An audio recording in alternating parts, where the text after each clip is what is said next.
నమస్తే రమగారు. నమస్తే జయ. రమగారు, ఆడపిల్లలకి సంబంధించిన ఒక విషయం. పెళ్ళైపోయింది, దానికి వంట వచ్చేస్తుంది. పెళ్ళైపోయింది, ఇల్లు చక్కబెట్టడం వచ్చేస్తుంది. పెళ్ళయింది, అందరితో చక్కగా మాట్లాడటం కూడా వచ్చేస్తుంది. అంటే టోటల్ బిహేవియరు టోటల్గా చేంజ్ అయిపోవాలి అని కోరుకుంటారండి. ఎక్స్పెక్ట్ చేస్తూ ఉంటారు. అసలు ముందు అయిపోతుంది అని ఫీల్ అవుతారు, అయిపోవాలి అని కూడా అనుకుంటారు. అది ఎలా సాధ్యమవుతుందండి? ఒక 20 ఏళ్ళు, 21, ఇప్పుడంటే 25, పోనీ 27 అనుకోండి. 27కి పెళ్ళి అయ్యేటప్పుడు ఈ 27 ఏళ్ళ నుంచి నేర్చుకుంది వన్స్ ఒకేసారి ఎట్లా టర్న్ అవుతారు?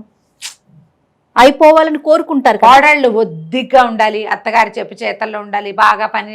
వాళ్ళకి ఏంటంటే సినిమాటిక్గా కావాలి. మీ అబ్బాయి సినిమాటిక్గా ఉంటాడంటే వాడు ఉంటాడు, వాడు అలాగే చైల్డిష్గానే ఉంటాడు యాజ్ యూజువల్.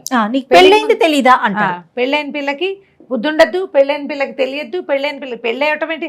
అదేమన్నా బృహత్తర కార్యక్రమమా? ఏం చేస్తున్నారు? ఏదో షాపింగ్ చేస్తారు, ఫోటోలు తీస్తారు, పెళ్లి చేస్తారు, అంతే.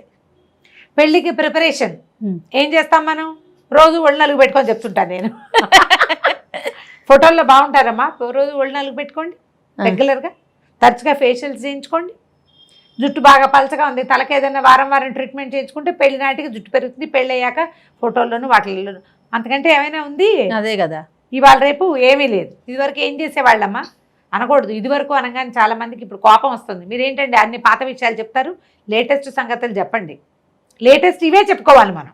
చెప్పండి అమ్మగారు, ఏం చేసేవాళ్ళు ఇదివరకు? ఇదివరకు ఏం చేసేవాళ్ళు? పిల్లకి 15, 16 వచ్చిన దగ్గర నుంచి సాయంకాలం వంటతే ఇచ్చేవాళ్ళు. చేయ సాయంత్రం వంట, ఇంటికి ఎవరైనా చుట్టాలు వస్తే పిల్లలు పాలు తోడబెట్టడం, పక్కలు వేయటం, దుప్పట్లు పంచి పెట్టడం, వాకిట్లో ముగ్గులు వేయటం, తెల్లవారు లేచి వాకిలు కల్లాపు చల్లాలి, వాకిట్లో ముగ్గేయాలి, అమ్మ వెనకాలే ఉండాలి. పిండి తంపి అమ్మ పిండి తంపితే పిల్ల పిండి చలించాలి, అమ్మ పప్పు రుబ్బితే పిల్ల ఒడియాలు పెట్టాలి. స్కూళ్ళకి వెళ్ళేవాళ్ళు కదంటే ఎందుకు వెళ్ళేవాళ్ళు కాదు? స్కూళ్ళు, కాలేజీలు అన్నీ ఉండేవి. ఇప్పటికి 70 ఏళ్ల క్రితం నుంచి బిఏలు, ఎంఏలు, ఎఫ్ఏలు వచ్చాయమ్మా. 50 ఏళ్ల క్రితం నుంచి ఉద్యోగాలు వచ్చినాయి. నేను చెప్తున్నాను కదా, నాకంటే 19 ఇయర్స్ పెద్ద అక్కయ్య. నాకంటే 19 ఇయర్స్ అంటే ఎంత లెక్క పెట్టండి. నాకంటే 22 ఇయర్స్ మా రెండో అక్కయ్య కొడుకు నాకంటే పెద్దవాడు. ఆవిడ ఉద్యోగం చేసింది. నాకంటే ఎంత ముందు నుంచి ఉద్యోగాలు ఉన్నాయమ్మా? అవును. అప్పటికి మా అక్కయ్యలాగా వర్క్ చేసేవాళ్ళు 10 మంది అయినా ఉన్నారు. ఎప్పటి సంగతి చెప్తున్నా నేను. నాకు 5-6 ఏళ్ళ వయసు అప్పటి సంగతి చెప్తున్నా. 5-6 ఏళ్ళు కూడా లేవు. మా చిన్నక్కయ్య ఉద్యోగంలో చేరే నాటికి నాకు 5 ఏళ్ళు ఉన్నాయా? ఏమో మరి 4వ ఏడు అనుకుంటా నాకు. నేను స్కూల్కి వెళ్ళటల్లా. మా అక్కయ్య అందరూ ఓరియంటల్ స్కూల్కి వెళ్ళే నాటికి నాకు 4 ఏళ్లే. వాళ్ళ అబ్బాయి కూడా మాతోటే ఉన్నాడు. వాడు నేను ఒకే క్లాస్, సంవత్సరం పెద్దవాడు. మా ఇద్దరం ఒకే క్లాస్. అప్పటి నుంచి ఉన్నాయిగా. ఎన్ని పనులు చేసేవాళ్ళు జయ 5 వరకు. ఇప్పుడు ఉద్యోగం చేస్తామంటే ఇంకా ఏమీ చేయటల్లా. మాకు ఎక్కడ తీరుతుంది అంటాం. నేను ఇప్పుడు వాళ్ళ ఇక్కడికి వచ్చానా, మధ్యాహ్నం ఎక్కడికైనా వెళ్ళాలంటే రాత్రి వంట ఏం చేసుకుంటూ చాలా కష్టం అంటుంది మా అక్కయ్య. మా అక్కయ్య ఇలాంటివి ఎన్ని చేసేసేదో ఇదివరకు. అక్కయ్య వాళ్ళే అది పొద్దునంతా తిరిగి వస్తుంది, అక్కడ బోళ్ళంతా పని చేసి వస్తుంది, ఇప్పుడు ఇందుకు చేంజ్ చేసుకుంటుంది. నువ్వేం చేస్తావో అంటారు. నేనేం చేయక్కర్లేదని వాళ్ళే చెప్పేస్తారు. ఏం చేయక్కర్లేదు, మనం దానికి ఫిక్స్ అయిపోయాం. పైగా పిల్లల్ని ఎల్కేజీ నుంచి చదివిస్తామమ్మా మనం. స్కూళ్ళు, కాలేజీలు, వాటి కోసం పుస్తకాలు మోసుకెళ్ళటాలు, వాటి కోసం తయారవటాలు, ఇవి కాకుండా ప్రపంచంలో రకరకాల వ్యవహారాలు ఇవన్నీ చేస్తూ ఆడపిల్లలు కోడళ్ళుగా ఎలా ఉండాలో, పెళ్ళాలుగా ఎలా ఉండాలో ట్రైనింగ్లు ఇవ్వడల్లా. ఇదివరకు ప్రపంచాన్ని చూస్తూ నేర్చుకునేవాళ్ళు. ఇప్పుడు అది ఆ ప్రపంచమే లేదు. మీరు ఇంకా పాతకాలంలో లాగా కోడలివి బుద్ధిరాద, కోడల్లాగా నువ్వు ప్రవర్తించట్లేదు, ఇలా పిచ్చివాగుళ్ళు వాక్కన ఉంటే బాగుంటుంది. అసలు అలా లేదు ఇప్పుడు ప్రపంచం. ఇప్పుడు ఇంట్లో నాయనమ్మ ఉండేదండి, అమ్మ ఎలా ఉండేదో మనకు తెలుసు. దాన్ని బట్టి మనం ఇంకొక ఇంటికి వెళ్ళినప్పుడు అలా ఉండేవాళ్ళం. ఎవరున్నారు ఇప్పుడు? ఏమైనా చూసి నేర్చుకునేది లేదు, చెప్పి చేయించేది లేదు. వాళ్ళు ఎలా ఉన్నారో వాళ్ళతోటి అలా ఉంచుకోవాలి. మీరు ట్రైనింగ్ ఏమి మీ పిల్లలకి ఇవ్వటం లేదు. మీరు కాదంటే ఇప్పుడు నాకు అమ్మాయి లేరుగా, అందుకని మీరని చెప్తున్నాను అనమాట. మనం అందాం పోనీ, ఏ ట్రైనింగు మనం ఇవ్వట్ల. దీనికి సరిపడా మనం ఇచ్చే ట్రైనింగ్ ఏంటి? కొంచెం టైం మేనేజ్మెంట్, ఏదో ఉద్యోగాలకు వెళ్ళటం, ఏదో రకంగా ఉడకేసుకోవటం, ఏదో రకంగా చేయటమే తప్పిస్తే సాంగంగా అదేదో సాకల్యక ఇదేదో ఎక్కడ చెప్తున్నాం మనం? అవును. ఈ వ్యవహారాలు చాలా కన్నా మధ్యలో డ్యాన్స్ అంటాం, సంగీతం అంటాం, వెస్ట్రన్ డ్యాన్స్ అంటాం, వెస్ట్రన్ మ్యూజికల్ కంటింగ్లు ఏవో చెప్తాం, అవి కూడా ఉంటాయి. Co-curricular activities. అవునవును. ఇవన్నీ చేసిన పిల్ల కోడలిగా ఉండే రకాన్ని లేదా బెళ్ళంగా ఉండే రకాన్ని ఎలా నేర్చుకుంటుంది? నేర్చుకోలేదు, మెల్లిగా నేర్చుకుంటుంది. తన లైఫ్కి అవసరమైనవి నిదానంగా నేర్చుకుంటుంది. ఒక దాని తర్వాత దేని మీద డిమాండ్ ఉందో, ఏది డిమాండ్ చేయబడుతుందో అది మెల్లిగా నేర్చుకుంటారు. టైంకి వంట చేయటాలు అవి ఏమి రావు, కొత్తలో వంట మార్చేసుకుంటారు, కింద పోసేసుకుంటారు. ఇల్లు వాకిళ్ళు శుభ్రంగా ఉండవు, లేదా ఇల్లు శుభ్రంగా ఉంటే వంట కుదరదు, వంట కుదిరితే శుభ్రం కుదరదు, ఇవి రెండు కుదిరితే ఆఫీస్ కుదరదు. క్రమంగా మేనేజ్మెంట్ నేర్చుకుంటారు. వాళ్ళకి అవకాశం ఇవ్వాలమ్మా పాపం. అవును అవును. వాళ్ళకి 4 నేర్చుకునే అవకాశం ఇవ్వాలి కదా. ఏవో కొన్ని చేస్తారు, కొన్ని చేయలేకపోతారు. చేయగలిగిన వాటిని మెచ్చుకోండి, చేయలేని వాటికి హెల్ప్ చేయండి. నువ్వు కోడలివి కదా, నువ్వు ఆడపిల్లవు కదా, ఏం మాట్లాడతారమ్మా? అవును.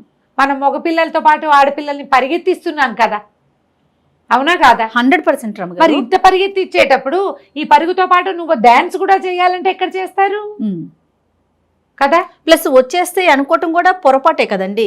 ఇవే కాదు, ఇళ్లల్లో ఉండే ఆడపిల్లలకి కూడా అవన్నీ రావు. అది మనం అవి చూపించట్లేదు, చెప్పట్లేదు, నేర్పలేము. క్రమంగా జీవిత గమనంలో దానికి తగ్గట్టుగా వాళ్ళే నిదానంగా నేర్చుకుంటారు. ఒక్కొక్కళ్ళని చూసి చూసి చూసి చూసి నేర్చుకుంటారు. నా మటుకు నాకు కూడా పెద్ద వంటేం రాజయ్య పెళ్లి నాటికి. ఇప్పుడు నేను తెగ వండేస్తున్నానా? మీరంతా తెగ తినేస్తారు, ఉన్నవాళ్ళంతా పడిపోయారు అక్కడే. నాకు రాదు పెళ్లి నాటికి వంట. నాకేమి పసెప్పుడు బళ్ళు అయిపోవాలి, 23 వచ్చినాయి నాకు. అయినా కూడా రాలేదు. ఏదో మామూలు వంట వచ్చు, ఏదో అన్నం వండటం, ఏదో కాస్త కూర చేయటం, ఏదో పులుసు చారు కొంచెం కొంచెమే. మెల్లిగా డెవలప్ అయ్యాయి. ఏవైనా పుట్టుకతోటి వస్తాయి అంతే కదా. ఏవొచ్చాయి నీకు? ఏబిసిడీలు వచ్చా, ఐలు వచ్చా? మెల్లిగా నేర్చుకోలే? అవును. అలాగే నేర్చుకుంటాం. ముందు మన జీవితానికి అవసరమైంది ఏంటి వీళ్ళ మన చుట్టూతా ఉన్న వాళ్ళ ఎక్స్పెక్టేషన్స్ అనేది ప్రతి కొత్తగా పెళ్ళైన ఆడపిల్ల ఆలోచించాలి. వీళ్ళ ఎక్స్పెక్టేషన్స్ ఇది ప్యూర్లీ ఆడపిల్లల కోసమేనమ్మా, ఆడవాళ్ళకి కాదు, పిల్లలకి. వాళ్ళ ఎక్స్పెక్టేషన్స్ కేవలం వాళ్ళవేనా, మన లైఫ్ ఇవి కూడానా? అవి వాళ్ళు వంట చేయటం రాదా అన్నారు, వాళ్ళ కోసం ఆ వంట వాళ్ళ కోసమేనా? కాదే, మనకు కూడా కావాలి కదా కదా. టైం మేనేజ్మెంట్ మనకు కూడా కావాలి, ఇల్లు శుభ్రత మనకి కావాలి, ఇతరులతోటి మంచి సంభాషణ చాతుర్యం మనకి అవసరమే. వాళ్ళు డిమాండ్ చేస్తున్నారు, బట్ అది మీరు అర్థం చేసుకోవాల్సింది ఏంటంటే, ఇక్కడ వ్యక్తులు డిమాండింగ్గా ఉన్నప్పటికీ లైఫ్ డిమాండింగ్ యూ అనేది నువ్వు తెలుసుకోవాలి.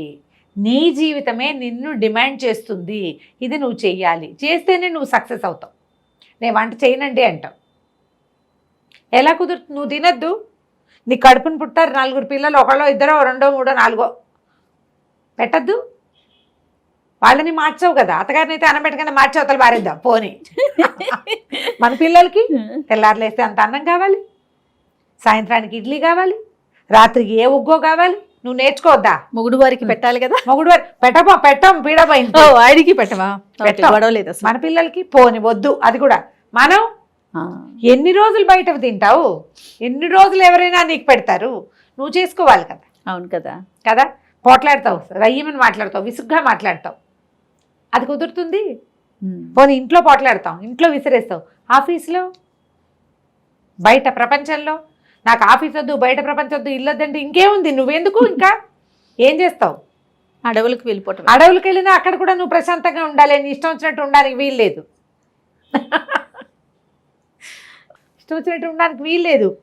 మనం ఏ సమాజంలో ఉన్నామో దానికి తగ్గట్టుగా మనం వెళ్ళాల్సిందే.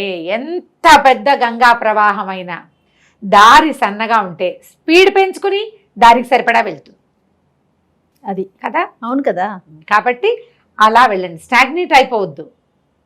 వాళ్ళు డిమాండ్ చేస్తారు, కోపం తెచ్చుకుని అక్కడి నుంచి తెంపేసుకుందాం అనుకోకండి. లైఫ్ ప్రతి చోట మీకు ఈ డిమాండ్నే వినిపిస్తుంది. ఇది కాకపోతే ఇంకోటి, నీకు ఏది రాదో అదే డిమాండ్ చేయబడుతూ ఉంటుంది. ఇప్పుడు నువ్వు ఏది చేయవో అదే డిమాండ్ చేస్తారు. చేయడానికి ట్రై చేయి, నిన్ను నువ్వు మార్చుకో. నేను ఇంతేనండి అని అనద్దు పొరపాటును కూడా. ఎవ్వరూ ఇంతేగా ఉండరు, ఎవ్వరూ ఇంతేగా ఉండరు. మనం పుట్టినప్పుడు ఇంతేగా లేము, మార్చుకున్నాం, అన్నీ నేర్చుకున్నాం. ఇంత నుంచి ఆ అంత దయ్యం ఈ మధ్యలో ఎన్ని నేర్చుకున్నాము, కొంత వయసు వచ్చాక దిస్ ఈజ్ మీ అని అంటాం. నేను నేర్చుకోను, నేను మార్చుకోను, చాలా పొరపాటు అది. మనకు తెలియకుండా మార్చేసుకుంటూనే ఉంటాం. చిన్నప్పుడు అందరిని ఇమిటేట్ చేస్తాను ఇమిటేట్ చేస్తాను. చిన్న చిన్న పిల్లలు చూడు, నేను ఇప్పుడు మా పిల్లాడిని చూస్తుండేదాన్ని, నేను మా కమలి కొడుకుని చూస్తాను. వాడు ఎవరైనా రాగానే ఆ పిల్ల కళ్ళాడుతాను, వీడు కూడా ఇలా ఇన్వాలంటరీగా కాపీయింగే కదా మనం చేసేది. వాళ్ళు ఎవరింటికో వెళ్ళాం, వాళ్ళ ఇల్లు బాగా నీట్గా పెట్టుకున్నారు, మనకు కూడా ఒక దురదొస్తుంది. వాళ్ళు ఏవో కొనుక్కున్నారు, మనం కూడా కొనుక్కుంటామండి, ట్రై చేస్తాం, ఆలోచిస్తాం. నీకు అవతల వాళ్ళు డిమాండ్ చేయగానే వీళ్ళెవరు నన్ను డిమాండ్ చేయడానికి అనిపిస్తుంది. నేను ఒప్పుకుంటా, కానీ ఒక్కసారి ఆలోచించండి, దాంతోపాటు నీ జీవితం కూడా అది కోరుకుంటోందా? నువ్వు కాదు, నీ లైఫ్. దానికి ఏం కావాలి అది నువ్వు ఆలోచిస్తే నీకు అసలు ప్రెషరే ఉండదు. హాయిగా వాళ్ళు నేర్చుకోలేదని నేను నేర్చుకుంటాను, మెల్లిగా ట్రై చేయి, నీకే మంచిది. ఇప్పుడు అత్తారింట్లో లొంగుండమంటున్నాననే మీనింగ్ వస్తుంది కాదు, లొంగుండట్లేదు. నీ లైఫ్కి నువ్వు లొంగితేనే లైఫ్ నీ చేతిలోకి వస్తుంది. నువ్వు లొంగవు, అది నీ చేతికి రాదు. అంతే సింపుల్. నీకు కావాల్సింది ఏది నీకు ఇవ్వదు అది. ముందు దానికి ఏం కావాలో ఇస్తే ఆటోమేటిక్గా సెట్ అవుతుంది. నీ కొత్తగా పెళ్ళైన పిల్లల్ని నీకు అది రాదా, నీకు ఇది రాదా, నేర్చుకోలేదా, మీ అమ్మ నేర్పలేదా, అలాంటి పిచ్చి మాటలు అడగటం మానేయండి అత్తగారులు దయచేసి. ఆడపడుచులు కూడా, మీరు కూడా ఇలా మట్టి ముద్దల షేప్ నుంచి సజీవ శిల్పాలుగా మారారు. ప్రతి ఆడపిల్ల అంతే, ప్రతి మనిషి అంతే. మొదట మనం ముద్దలుగానే పుడతాం, అక్కడి నుంచే మనం ప్రపంచానికి అనుగుణంగా మన జీవితానికి అనువుగా, మనకు కావలసినట్టుగా, మనకి నచ్చినట్టుగా లైఫ్ మనని ఏది డిమాండ్ చేస్తుందో దానికి తగినట్టుగా మనని మనం మార్చుకుంటూ ముందుకొచ్చాం. కొత్తగా వచ్చిన వాళ్ళు సడన్గా ఏమిటో అయిపోవాలని భావించద్దు, అది పొరపాటు. వంట రాకపోతే నేర్పించండి, అది కూడా రాదా అంటే రాదు, ఏం చేయాలి, నేర్పుకో అంటారమ్మా. ఇట్లా ఎప్పటికొస్తుంది అంటారు, ఎప్పటికేంటి, ట్రై చేయాలి, వాళ్ళకి సహాయం చేయాలి, ఎవరికి రాదో వాళ్ళకి. లేదా వాళ్ళు ఎలా ఉంటే అలా ఉండండి చచ్చినట్టు. వాళ్ళు ఎంతసేపు అనడం వల్ల ప్రయోజనం లేదుగా. అవును రాము గారు, వాళ్ళు కూడా ఆలోచించాలి, వీళ్ళు పెద్దవాళ్ళు ఆలోచించాలమ్మా. పెళ్ళయింది కానీ ఆ పిల్లకి బుద్ధి లేదు, జ్ఞానం. పెళ్ళి అయింది కానీ అంటే పెళ్ళి అవ్వటం అనేది ఒక క్రియే, అంతే, ఒక క్రియ. ఇప్పుడు ఇది వరకు ఏం చేసేవాళ్ళు అంటే జయ, ఈ పెళ్ళైన పిల్లల్ని కొద్ది రోజులు అత్తారింటి పంపించి కాస్త అలవాటు అయ్యాక మళ్ళీ తీసుకొచ్చేవాళ్ళు, మళ్ళీ పుట్టింట్లో ఏవో చేయించేవాళ్ళు, మళ్ళీ తీసుకెళ్ళేవాళ్ళు, తీసుకొచ్చి క్రమంగా వీళ్ళు అక్కడ పరిస్థితులకి ఎకిష్టమై ఒకటి నేర్చుకునేవాళ్ళు. మనం ఇప్పుడు కొంతకాలంగా ఏంటంటే పెళ్ళి అవడం ఏంటి, అత్తారింటికి వెళ్ళిపోతే ఇక అంతే, అది అక్కడే. అవును, ఏ పండగకో అట్లా రావటం, విజిటర్స్ లాగా 2 రోజులు, ఒక రోజు విజిట్సే కదా జయ. పండగకు వచ్చి 15 రోజులు ఉండే పిల్లేది, దాని ఉద్యోగం, దాని వ్యవహారం బోల్డు పాపం. ఇంకా వాళ్ళు ఏం నేర్చుకుంటారు అక్కడ? ఇట్లా వాళ్ళకి వంకాయ కూర వాళ్ళంతా అవి తింటారు, నాకు రావట్లేదంటే అమ్మ వారం ఉంచుకుని ఏదైనా నేర్పించేందుకు అవకాశం ఏది? అమ్మలు బిజీగా ఉంటున్నారు ఇప్పుడు పాపం, అది కదా, తల్లులు బిజీగా ఉంటున్నారు కదా.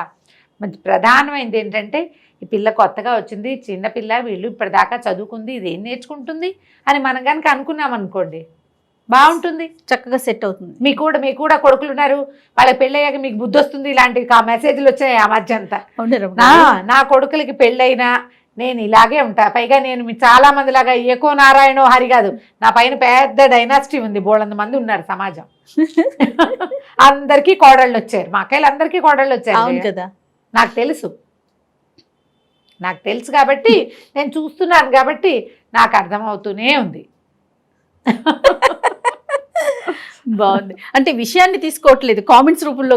మీకు కొడుకులు ఉన్నారు, జాగ్రత్త. కొడుకులుంటే ఏమిటి, అదే కదా, కొడుకులున్నా చేయగలిగేది ఏం లేదు, నేను నేర్చుకుంటూనే ఉంటా, అంతే కదా. ఎవరైనా నేర్చుకోవాలిగా. రైట్, నమస్తే.